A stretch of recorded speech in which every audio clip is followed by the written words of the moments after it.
Get ready to be blown away as I take you on a journey to the world of Arcane.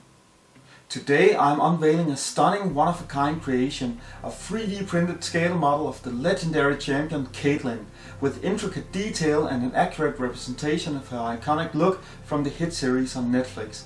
This model is sure to leave you speechless. So grab your popcorn and settle in as I bring you an exclusive look at this masterpiece.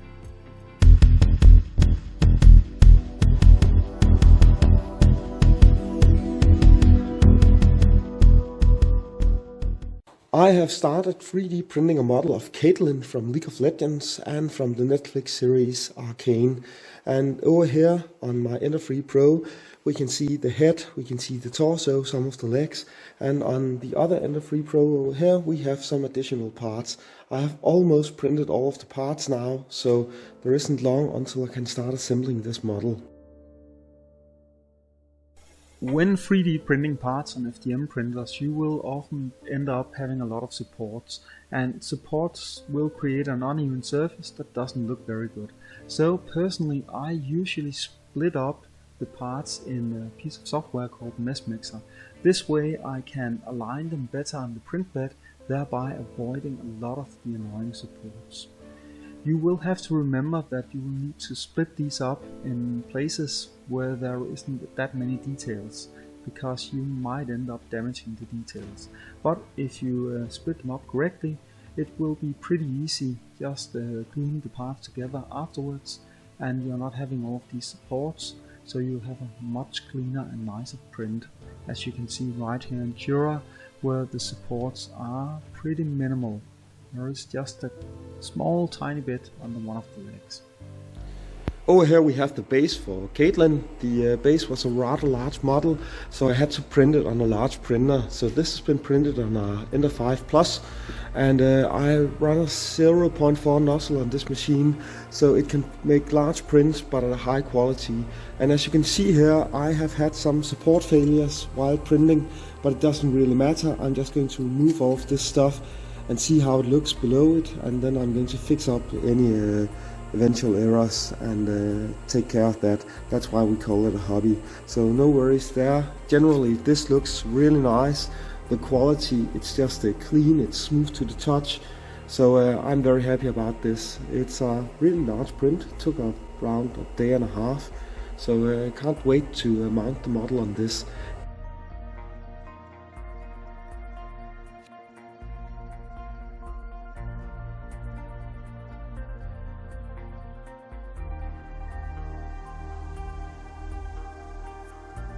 When I'm about to assemble a model like this, I will use a common super glue combined with baking powder. This will give a really strong bond that has plenty of strength for a model this size.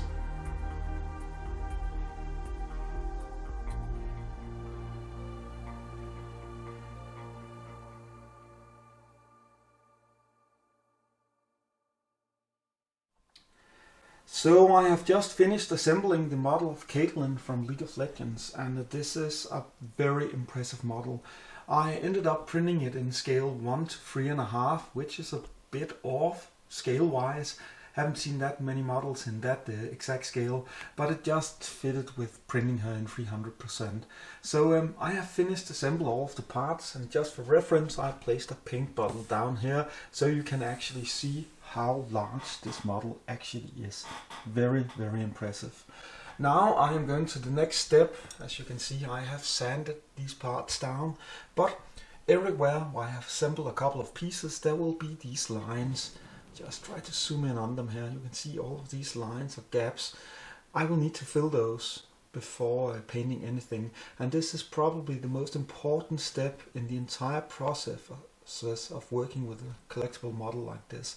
Because if you do not fill these correctly, and if the line or gap shows when you have painted the model, the result will look terrible. So you will need to fill these up, and you might even need to do it several times before you are happy with the result and ready to paint the model. So that is really important, especially if you have cut some parts yourself in a program such as MISC, which I did.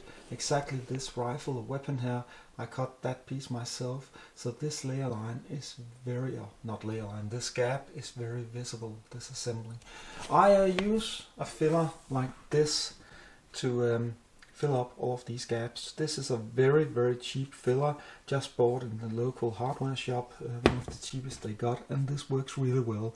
I will need to apply a layer, sand it down, and then I usually apply a second coat of this stuff and sand it down once more. After that I will apply a base coat of spray primer on the model, and then I will see if any of the gaps still show, and if they do, I will do something about it, and if not, I am ready to paint the model.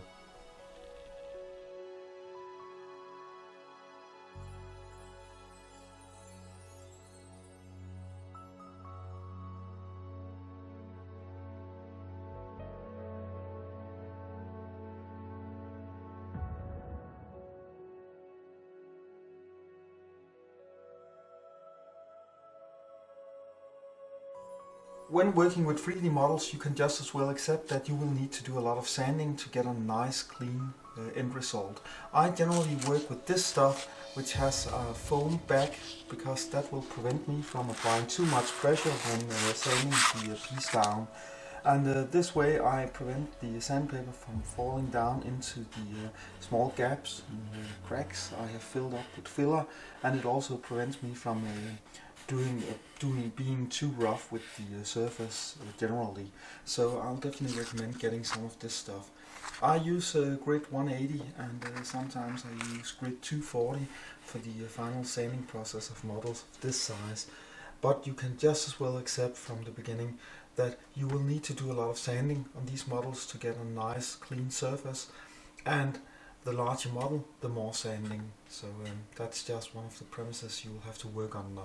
So it is also very important doing this right, because you can't get a nice clean painted model if you haven't done the pre-work or haven't made sure that the surface is completely perfect first. So now, after the sanding process, which is finished on this model, I will spray paint it. I will give it a undercoat, and after the undercoat I will see if there are any flaws and errors I have missed, because it's not always that visible seeing them when the model is looking like this. So dust it off, make sure that everything is clean, and then give it a undercoat and check the result, inspect it, see if there's any flaws, fix them, give it a second undercoat. After applying a layer of primer, all errors becomes visible, so I always apply a single layer of primer, and then I inspect the entire model. And as we can see, we have Caitlyn here. She has had the first layer of primer, and right now I'm going to inspect her and see if there's anything that needs to be fixed before applying a second layer of primer and hopefully getting a perfect surface. If we take a look at this area up here, for example, it is quite obvious that there are layer lines visible, and they need to be removed so I can get a nice finish on it. I'll just remove the model here and put it down so we can take a look at some other parts of it, see if this is possible while holding the camera. If we take a look down here on the leg, it is also visible that there is a line right here. I'll need to sand this down, and over here on the back side, this is a significant flaw that will need fixing. And then up here with the hair, there are some tiny small flaws. It is very important that you are extremely careful around the face, as the face is one of the features that will be extremely visible when finishing the model, and it will draw the attention of the audience. So you will always need to make sure that the face gets as perfect as possible, because that is a part of the model that everyone will notice. So this is basically going to be repaired using more sanding, I just love that stuff, and probably a small file and a knife. And when it's all complete, I'm going to spray paint the model again with a primer, inspect it, see if everything is okay, and then hopefully it is ready for painting. As you can see, Caitlyn is all ready for painting now, and I've decided to hand paint her. A model of this size could easily be airbrushed, but I don't know, I'm just into hand painting these days. So I am going to hand paint this great looking model of Caitlyn. And as it is a very large model, I expect that this is going to take quite a while. It would actually be way faster just airbrushing her. But I'm in the mood for hand painting, so let's get some paint on this very nice model.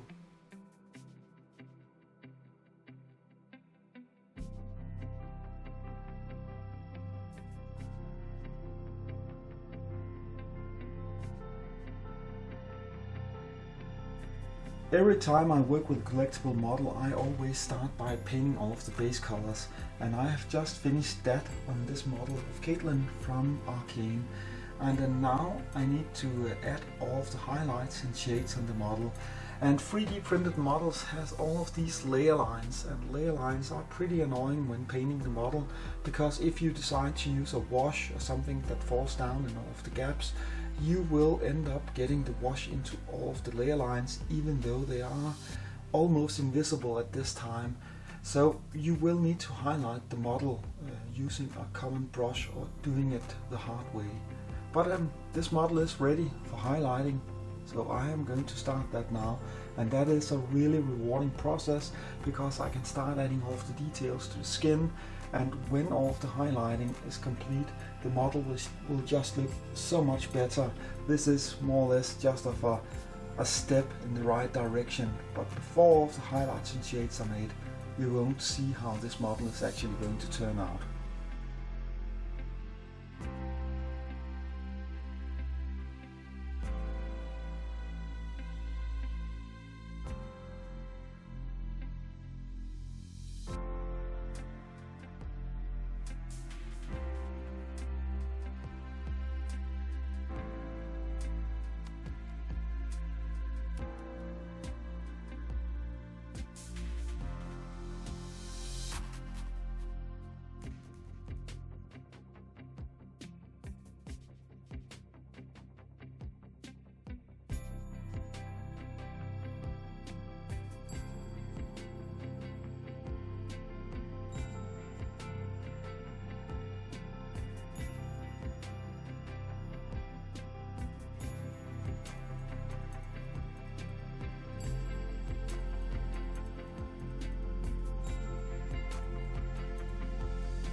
I have been making a lot of progress on Caitlyn here, and I am beginning to be happy about this model. So when the model is complete, I will need to finish the part that is the most important, and that is actually the base or display down here, because you can paint a model up so nicely as you want, but the thing that really makes it stand out will always be how you display it. And in my experience, a moderate to poorly painted model will still look very good if you create a nice display for it. So this model came with a great display. We have this landscape, a couple of signs, and now I'm going to paint these up, and then I can place the model on it. And when that's done, it will look so much more finished than this right here. Still need to do a couple of details on this, but when I place it on the finished stand display, it will look so much better. So first of all, I'm going to paint this, and I'm going to do this extremely easy, because I'm going to spray paint most of this and then pick out all of the plants by hand. Afterwards, paint the signs and attach them. So let's get that done.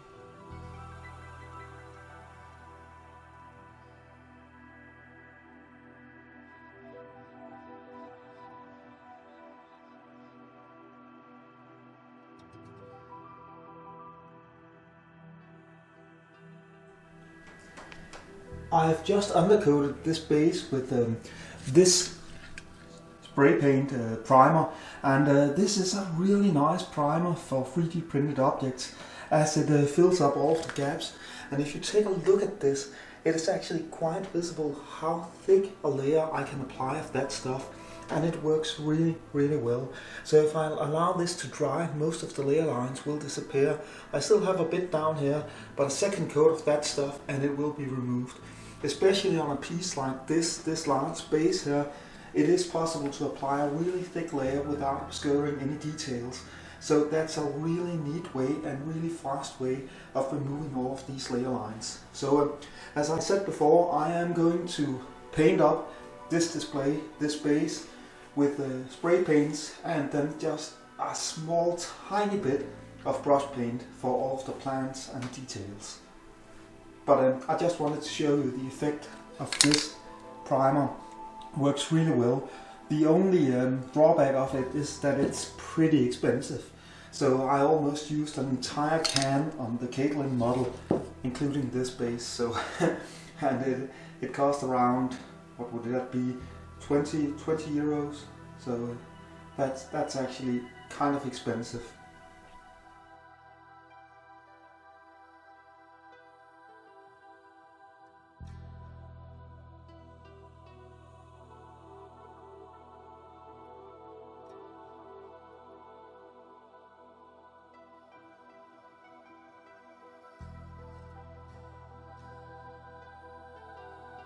I was just about to finish this model of Caitlyn I had been working on, because I was almost finished with the stand down here.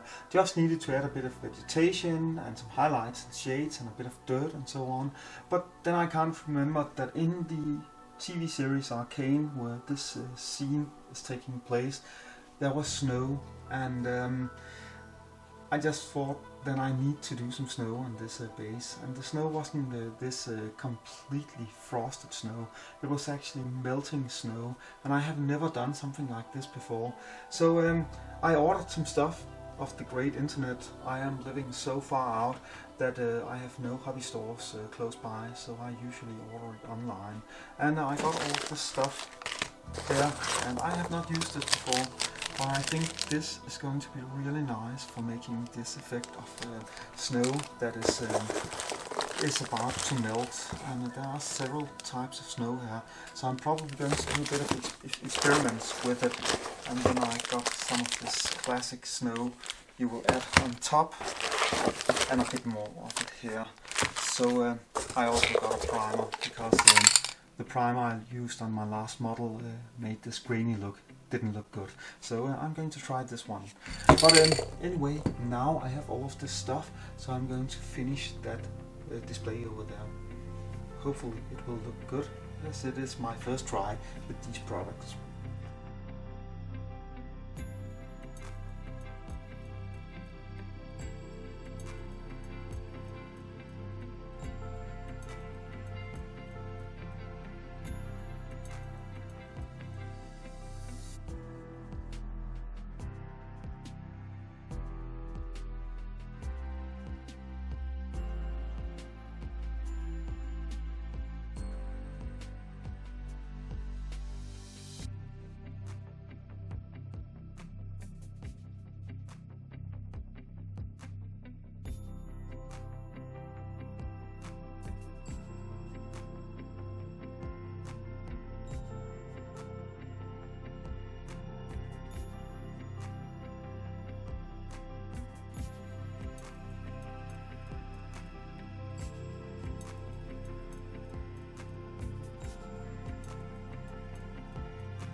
Thank you for joining me on another exciting episode of Hobby World. I hope you enjoyed this look into the world of 3D printing and the creation of the Caitlyn scale model. If you liked this video, don't forget to hit the like button and subscribe to the channel for more hobby related content. From crafting to model building, I got you covered. So stay tuned for the next adventure, and until then, happy hobbying!